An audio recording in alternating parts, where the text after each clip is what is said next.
Então vamos lá. Hoje eu vou apresentar então o Turin, que é esse trial, na verdade ele está em andamento ainda, e a gente trouxe ele hoje porque saíram os primeiros resultados agora no Congresso Europeu, agora na metade do ano, então por isso que a gente resolveu apresentar. Então é um trial que ele começou, aí teve um protocolo aprovado em 2019 e está em andamento ainda. Então, ele avalia o rituximab em doença de lesões mínimas, e GESF, né, glomerulosclerose segmentária focal, em primeira apresentação ou síndrome nefrótica recidivante naqueles pacientes que já tinham diagnóstico previamente. Foi um estudo randomizado 1 para 1, duplo cego, multicêntrico, que continha, então, 23 centros do Reino Unido, controlado por placebo, de fase 3. Então, falando um pouquinho do contexto da doença de lesões mínimas e da GESF, então elas fazem parte desse grupo das podocitopatias, são doenças autoimunes, raras, e que afetam cerca de 10 pessoas por milhão de habitantes ao ano. Juntas, elas são responsáveis por 50% dos casos de síndrome nefrótica em adulto, idiopática.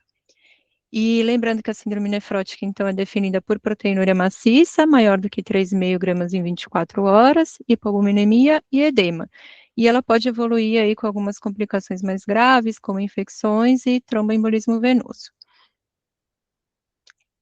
Existe, então, sempre essa dúvida se elas são doenças distintas ou se elas fazem parte de uma mesma doença. Então, a GESF como uma evolução de uma doença de lesões mínimas que não foi bem tratada, e existem alguns fatores que levam a favor delas serem doenças distintas ou de fazerem parte do mesmo grupo. Então, por exemplo, a microscopia eletrônica, ela apresenta apagamento difuso dos processos podocitários em ambas as doenças, e a única diferença, então, que seria na microscopia óptica, na GESF, a gente consegue observar as lesões que são segmentares e focais, né? Então, em alguns glomérulos e em parte dos glomérulos. E o que que faz a gente pensar que talvez sejam doenças diferentes? Principalmente a evolução delas, né, então a doença de lesões mínimas, ela tem normalmente uma evolução mais benigna, ela responde melhor ao tratamento, e a GESF não. Frequentemente ela progride para doença renal crônica, chegando à necessidade de terapia renal substitutiva. Quando ela se apresenta com síndrome nefrótica, a taxa de sobrevida renal em 5 anos sem terapia renal substitutiva, ela é de 50 a 60%. E essa sobrevida em 10 anos, ela melhora bastante quando o tratamento é feito e a remissão da proteinúria é alcançada. E daí, com relação à patogênese, então também existe sempre essa dúvida, né. A patogênese de ambas as doenças, ela não é bem estabelecida, porém, a gente sempre acreditou aí num processo, dependente de um fator circulante, principalmente por essa recorrência da GESF pós-transplante, e agora mais recentemente a gente tem a antinefrina, que apareceu aí nos últimos estudos, como fazendo parte possível parte aí da fisiopatologia de ambas as doenças. Então aqui é uma tabela que eu trouxe até na nossa última aula aí do Journal Club, que mostra os principais estudos com a antinefrina, que eles são bem recentes, então o primeiro é de 2022 e até agora 2026 a gente tem novidades sobre esse tema, mostrando então a presença da antinefrina como um anticorpo, na doença de lesões mínimas, na GESF, chegando a valores de 20% ou até em 90% quando a gente avalia síndrome nefrótica sem tratamento. E falando em tratamento, então, o que a gente tem hoje em dia é principalmente corticoide. A doença de lesões mínimas, ela chega a ter uma resposta aí de 90% ao corticoide, a GESF de 40% a 80%, porém o que a gente tem bastante é recidiva e dependência, do corticoide, que chega a 75% em ambas as doenças. Daí como uma segunda opção teria ciclofosfamida, mas a gente sabe também, dos efeitos colaterais da ciclofosfamida, principalmente a toxicidade com uma dose acumulada mais alta, e os inibidores de calcineurina que também têm os seus problemas, né. Então as recidivas pós-desmame da droga, e a própria nefrotoxicidade. E daí entra o rituximab como uma alternativa, que seria o anticorpo monoclonal, que ele tem como alvo e promove depressão de células B via CD20, e daí entra naquele ciclo, né, do que veio primeiro. Então agora que a gente tem a antinefrina aí como um possível, fator importante na patogênese de ambas as doenças, o rituximab faria bastante sentido no tratamento. E eu acredito também que a antinefrina só entrou aí como uma investigação mais importante justamente porque o rituximab começou a ser usado e os efeitos terapêuticos foram vistos aí bem benéficos. E daí o Turin ele traz aqui uma tabela, mostrando então, alguns trabalhos que foram feitos já desde 2011 com o uso de rituximab, que incentivariam então a investigação e os novos trials com rituximab. Então, o primeiro é um trabalho de 2011, que avalia crianças com síndrome nefrótica, córtico-dependentes e inibidor de calcineurina dependentes. Então, eles avaliaram 54 crianças, elas foram divididas em 2 grupos. Ambos estavam recebendo ciclosporina e corticoide, e o que foi feito diferente é que um grupo recebeu também o rituximab. E daí o que foi visto no grupo do rituximab foi uma redução da proteinúria em 3 meses e redução principalmente nas recidivas. Então o grupo com rituximab tinha uma recidiva de 18,5% e o grupo sem o rituximab de 48%. E também a probabilidade de ficar livre de medicação em 3 meses chegou a quase 63%. Um outro estudo que eles citam também com criança com síndrome nefrótica, que eles chamam de síndrome nefrótica complicada, então, córtico-dependente, ou não responsivo, então com 48 crianças, e eles observaram 50% de melhora na mediana do tempo de para ter uma recidiva, né. O terceiro estudo também de 2011, também com crianças com síndrome nefrótica, esse daqui era um grupo que eles avaliavam, então, um grupo de corticoide versus uma única dose de rituximab. E também foi vista uma mediana, de para recidiva, tempo livre de recidiva de 18 meses no grupo com rituximab, e no outro grupo controle no outro grupo do corticoide de 6 meses. Então mostrando aí uma melhora no tempo de recidiva no grupo do rituximab. E daí vem uma meta-análise, que avalia 2 grupos, né, tanto de GESF, que avaliou vários estudos, então alguns com GESF, outros com doença de lesões mínimas, também mostrando uma remissão melhor no rituximab, com cerca de 53% dos pacientes com GESF, recidiva de 47%, remissão completa de 43%, e 11 estudos que foram vistos nos pacientes de doença de lesões mínimas, com uma remissão de até 80%, as recidivas menores também com cerca de 36%, e remissão completa de 74%. Então são vários estudos que trazem bons resultados para o rituximab e que incentivam aí os novos trials, os novos estudos. E entrando agora no Turin. Então, o que que é o estudo? Então, começa aí com os pacientes com diagnóstico de doença de lesões mínimas ou GESF e síndrome nefrótica. Então, poderia ser tanto um primeiro episódio de síndrome nefrótica com diagnóstico por biópsia de doença de lesões mínimas ou GESF, ou a recidiva. E daí, depois do informe de consentimento, esses pacientes eram avaliados para critérios de inclusão e exclusão, que foram então critérios de inclusão, pacientes com 16 anos ou mais, síndrome nefrótica confirmada no D0, que eu já vou falar o que é, e a síndrome nefrótica definida como albumina sérica menor do que 35 gramas por litro, que é o nosso 3,5, e a relação proteína-creatinina maior do que 300 miligramas por milimol, que seria em torno de 3 gramas por grama.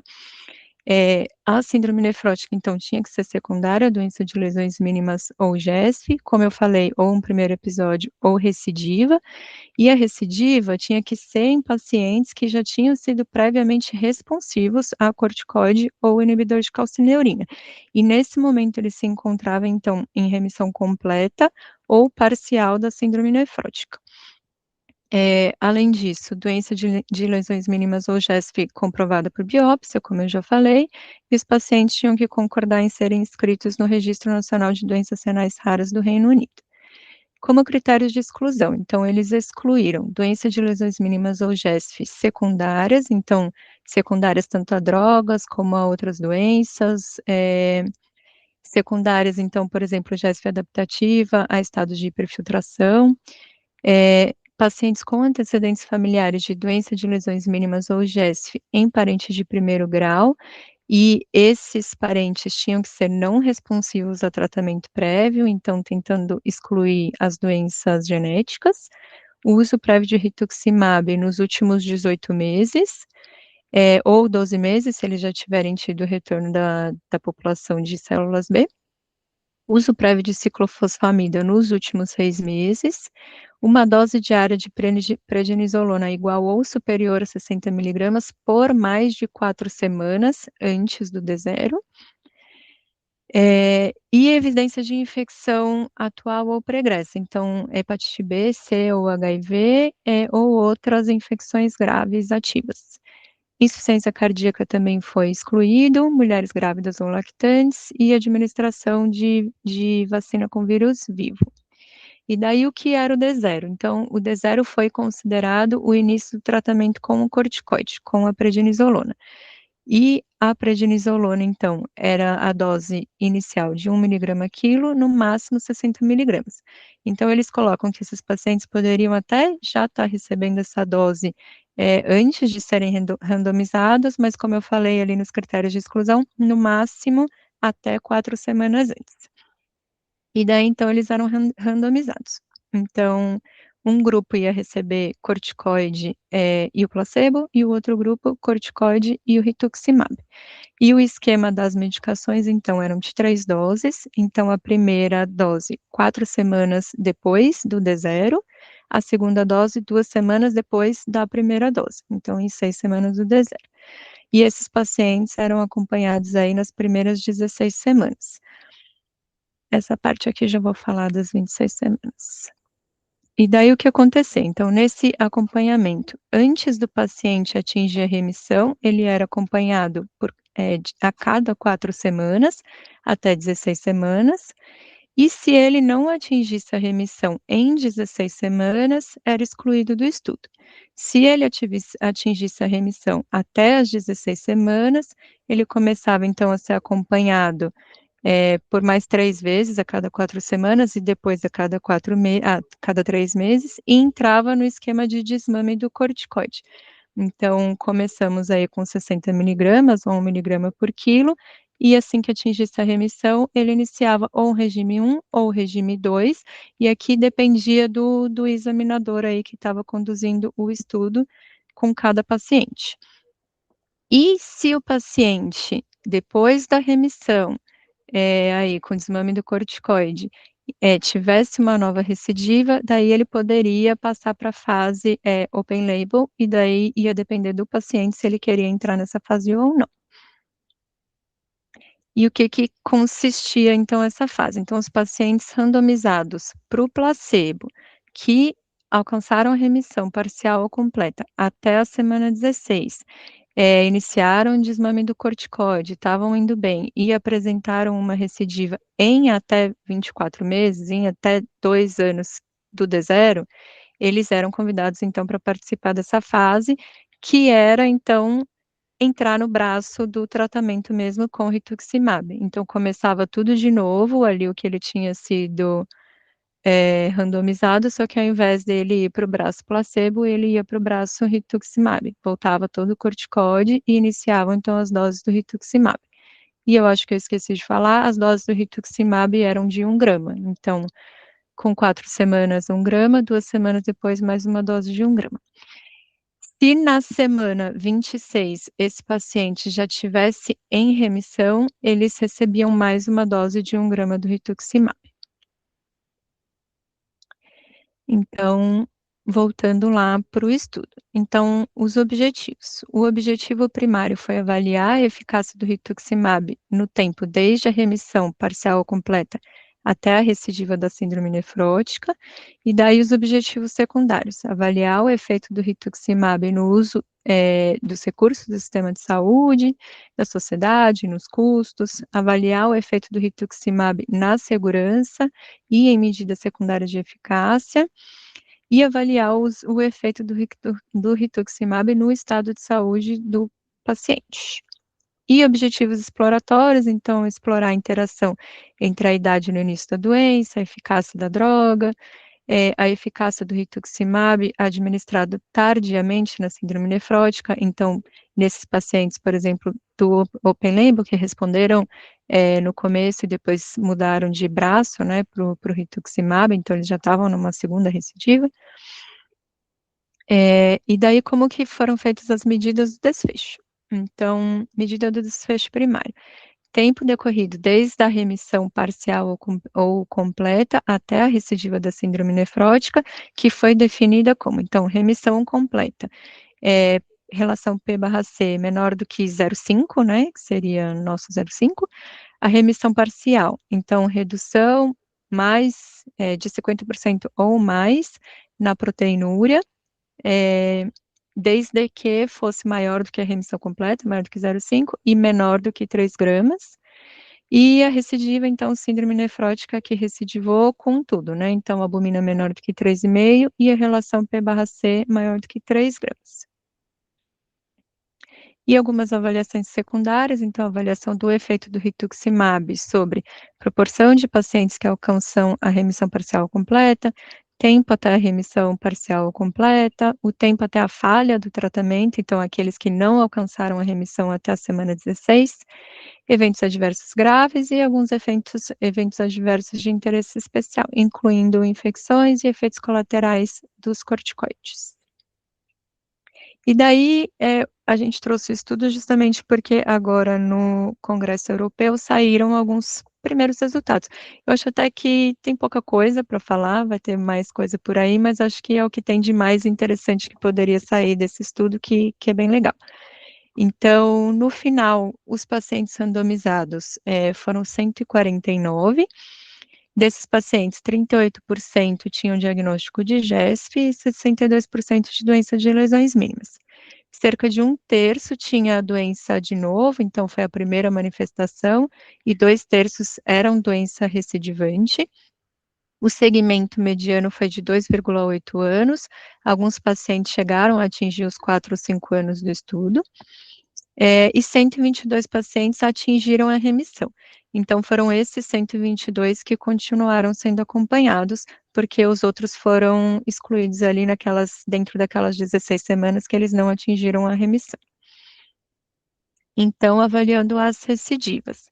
Então, no grupo placebo, o N era de 59 e 45% tiveram uma recidiva em algum momento, que deu aí um valor de 76%, e avaliando só o subgrupo dos pacientes que tinham a primeira manifestação, esse valor chegou a 50%. No grupo do rituximab, então, 22 de 63 pacientes tiveram alguma recidiva, né, em algum momento, que deu 35%. No subgrupo dos pacientes de primeira manifestação, 22%. Então, tem aí bastante diferença. Com relação ao desfecho primário, que foi o tempo da remissão até a recidiva. Então, no grupo placebo, a mediana do tempo de remissão até a recidiva foi de 22 semanas, que deu cerca de 5 meses. Já no rituximab, essa mediana não foi atingida.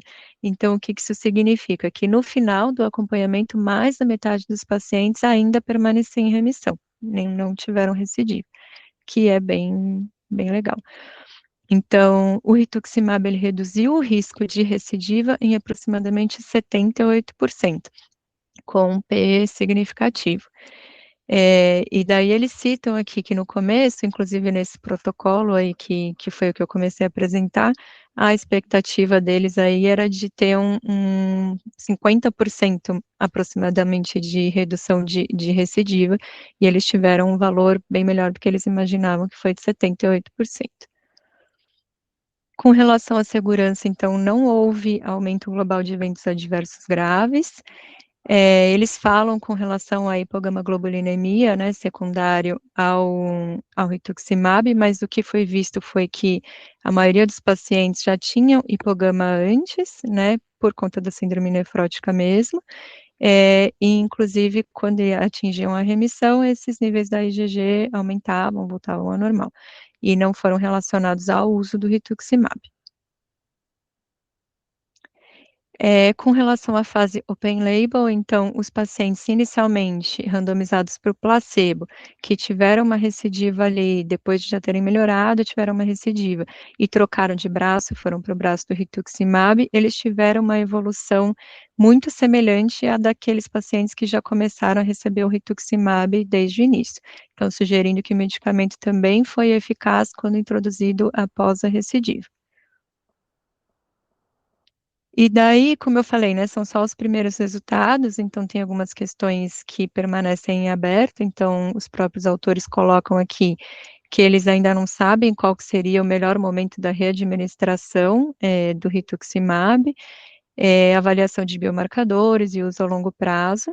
O estudo não estabeleceu um intervalo ideal da nova dose do rituximab para os pacientes que alcançam a remissão sustentada, e daí tem essa questão aí de saber se uma dose de manutenção anual seria suficiente para manter a remissão desses pacientes, ou se seria uma questão de individualizar, de acordo com repopulação de células B, enfim, e daí ficaram aí como prioridades para investigações futuras. E é isso. Muito bom, Rê. Parabéns, muito legal, legal mesmo. Vamos agora abrir para discussão, né? Quem quer comentar, começar a comentar aí o trabalho? Eu quero começar perguntando, pode? Fala, Mari. Parabéns, Rê, foi muito boa a apresentação. É porque ele tocou num ponto que é uma dúvida, muito grande minha, que é a hipogama. O paciente que ele tá com hipogama, muito provavelmente pela própria síndrome nefrótica, e aí a gente fica naquela, né, de fazer o rituximab e ter o medo da indução da hipogama pelo próprio Ritux. Ele chegou a comentar se eles usaram imunoglobulina, nesses pacientes? Imagino que não, né, eles não colocaram isso não, né? Não, Mari, não colocam nada com relação à imunoglobulina. E assim, isso que eu apresentei são resultados que eles apresentaram no congresso, mas não tem, né, a publicação definitiva. Então, eu acredito que na publicação, talvez eles coloquem coisas mais detalhadas, né? Porque o que eu apresentei no começo era o desenho do estudo. E daí o que veio no final é isso, né? O que saiu aí de primeiros dados, vamos apresentar, mas não tem a publicação. Não sei se vai ter depois. Mas você sabe que esse é um ponto interessante, vou até fazer um comentário. Eu estou fazendo agora aqui um levantamento de dados de hipogama pós-Citux. E você sabe que é interessante que o que a gente está vendo não tem mesmo tanta relação com dose do Ritux, com dose acumulada, com o que tem, assim, a gravidade da hipogama depois está mais relacionada com uma hipogama prévia, mas que não necessariamente tem relação com a gravidade e manifestação de doença infecciosa, enfim. É interessante isso. Eu acho que é uma coisa que a gente tem pouco dado, né? Porque acho que a gente não prestava tanta atenção nisso antes. Inclusive, assim, isso levantando dado aqui, tem um monte de paciente que nem tinha imunoglobulina dosada antes do Ritux, né? Que a gente acho que também não fazia tanto isso, né? Enfim, interessante. Legal. Maravilhosa. Obrigada, Rê. Imagina. Assim, o que eu achei interessante no estudo é que aquele paciente que não respondeu à prednisona, né, nessas 4 semanas, né, e você nem pode muito falar que é córtico resistente, né? Para criança seria, mas para o adulto não, né? A gente, córtico resistência ainda é as famosas 16 16 semanas, semanas. né? Mas ele tirou, né? Eu fiz a conta, deu uns 27 pacientes, né? Ele Não, tirou, doutora, não é isso? ele tira com 16. ele tira os que não responderam com 16. Ah, então já tinham tomado rituximab. Não, então, ele faz assim, deixa eu colocar aqui de novo no, no comecinho. Ai, peraí.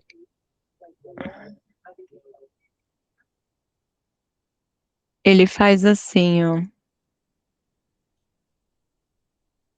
Aqui.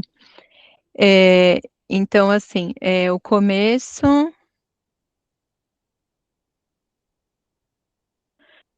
Aqui, ele vai randomizar os pacientes primeiro, daí ele vai avaliar esses pacientes até a semana 16. Daí, na semana 16, ele tira aqueles que não responderam. E daí, Então eles já tomaram aí a dose do Ritux da já primeira tomaram. semana e da segunda semana, né?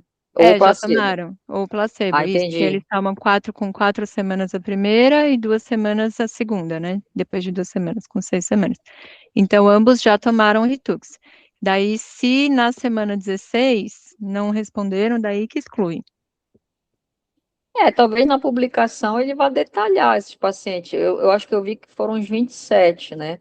Dos 100, Sim. 140, deu uns 27. Para ver Sim. quem são esses pacientes, por que que eles não responderam, né? Porque é um dado É interessante, né? isso. É, Aqui deu, ficou 122, né? Então, vinte e foram sete. Isso. 27 pacientes, né? Então, a gente vai ter que entender. Então, eles não eram córtico-resistentes, eles já tinham, ou eram de novo, a gente não sabia, ou já tinham respondido, era uma recidiva, mas É, foi dado o Ritux ou o placebo, eles não atingiram a remissão que eles queriam, né? E foram retirados. Mas eu acho que eles vão ser analisados à parte, né? Isso é um dado interessante, é. porque a gente ainda não dá Ritux em córtico resistente, porque a literatura fala que a chance de responder é muito pequena, né?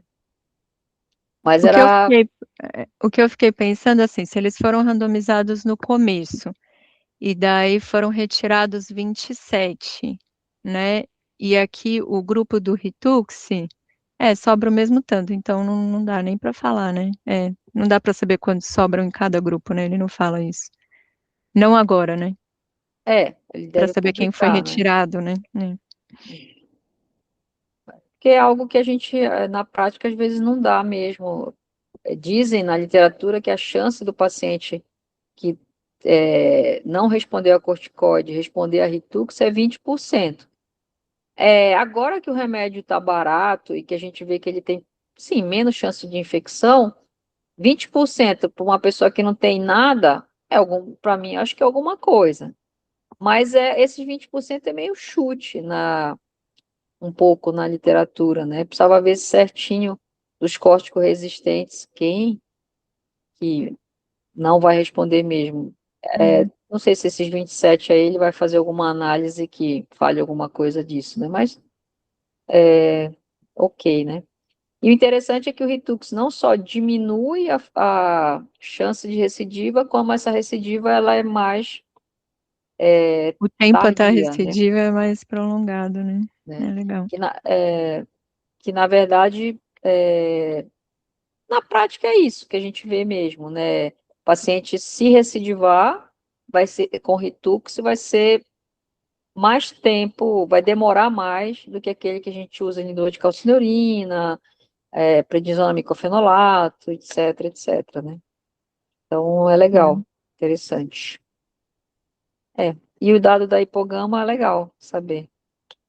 É legal. Gostei, bem Vamos ver, bacana. vou terminar aqui de ver, mas é legal eu não sei, assim, É porque para prático, mim né? é É uma coisa prático. prática, né? E na minha cabeça era assim, né? Ah, não, com certeza vai ter relação com dose acumulada, né? Sim, Mas por enquanto eu não vi nada disso, talvez ainda, né? Não fiz tudo certinho legal, ainda. Mas é legal, vamos ver. Depois eu mostro para vocês. bacana. Mais alguém quer comentar? Sá, a Lineker, Eu ia Nath? perguntar, doutora, não sei se a review algum dado dela comparando resposta da GESP com a doença de lesões mínimas. Ah, Aí então, mesmo. Sá, não. É isso que eu falei, né? Não tem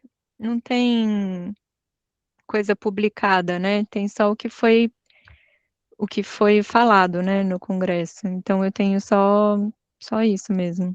Mas com certeza vai ter depois. Eles falam Que na de retrospectiva, acho que as lesões mínimas respondem melhor, né, doutora, os dados. Sim. Mas eu acho que tem a ver, né, que é isso, a gente fala também de anticorpo, de antinefrina, é a mesma coisa, né? A quantidade que você encontra de antinefrina na lesão mínima é maior do que na GESP. Será que não é por isso que responde melhor ao rituximab do que a GESP, né? Talvez. Em tese, a gente espera que os 27 pacientes que foram retirados eram todos GESs, né? A gente não espera nenhuma lesão mínima, Eu né? também acho. Vamos ver, né? Vamos ver publicarem, né?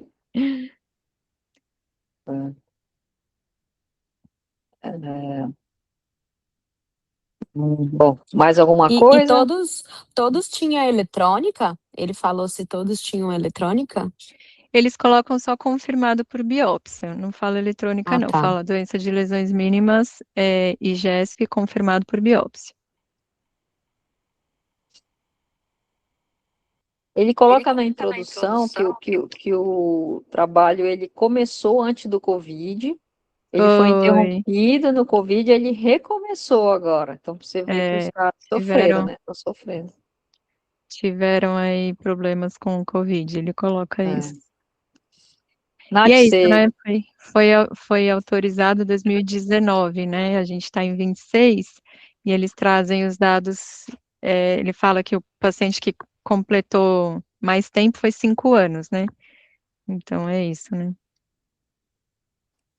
Parabéns, Rê. Não, era só para dizer que lá no congresso, mas é isso, ele foi muito en passant, assim, ele foi muito breve, não detalhou nada, tinham várias perguntas, mas também não foram respondidas. Eu acho que é isso. Esperar, acho que o americano, né?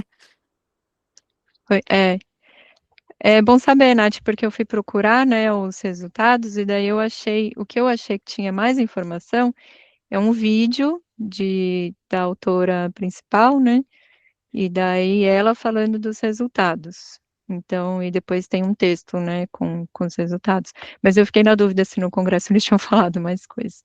Não, Rê, não. Você foi, inclusive, muito mais detalhista do que foi no congresso. Eu tenho o login e a senha lá do congresso, eu passei para a Sá, quem quiser ver, eu posso jogar lá no grupo. É porque não pode ter mais de um ao mesmo tempo.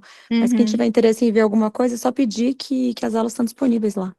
A gente se reveza. Exato. Legal. Parabéns, Rê. Legal, pessoal. Então, parabéns, Rê, de novo. Obrigado a todos. E aí, quinta-feira, quem vai ser? Já Sou eu, decidiram? chefe. Sou eu. Eu acho que sou eu, né? Acho que é a Nath. E aí, tem que decidir logo, né, Nath? Você só tem o final de semana, né?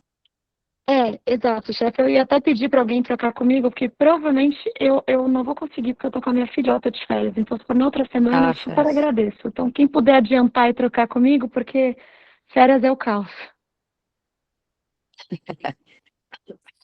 Com A certeza. próxima seria a Sheila, mas se ela não conseguir trocar, eu consigo. Valeu, Eu ia Mari. falar, Obrigada. a Sheila vai estar na mesma questão da Nath. Porque os meus dois estão de férias, então é o meio confuso. Ainda bem que a doutora tem essa gentileza aí de saber que a gente tem só o final de semana, quando tem. Não, e a melhor coisa é que a doutora ainda tira férias nas nossas férias escolares, ou seja, salvou 2 semanas das minhas férias também. Eu muito obrigada. Não, é que agora eu sou professora também, né? Então, vou tirar férias nas férias de professores, né? Bom, Obrigada, então, Mari, vamos trocar a figurinha aí no WhatsApp e ver o que a gente vai apresentar, tá bom? Beleza, doutora. Então tá, falou. Um abraço a todos, bom final de semana para vocês. Tchau, gente. Bom final de Abraço. Tchau, gente. semana. Bom final de semana. Tchau, tchau. Bom fim de semana.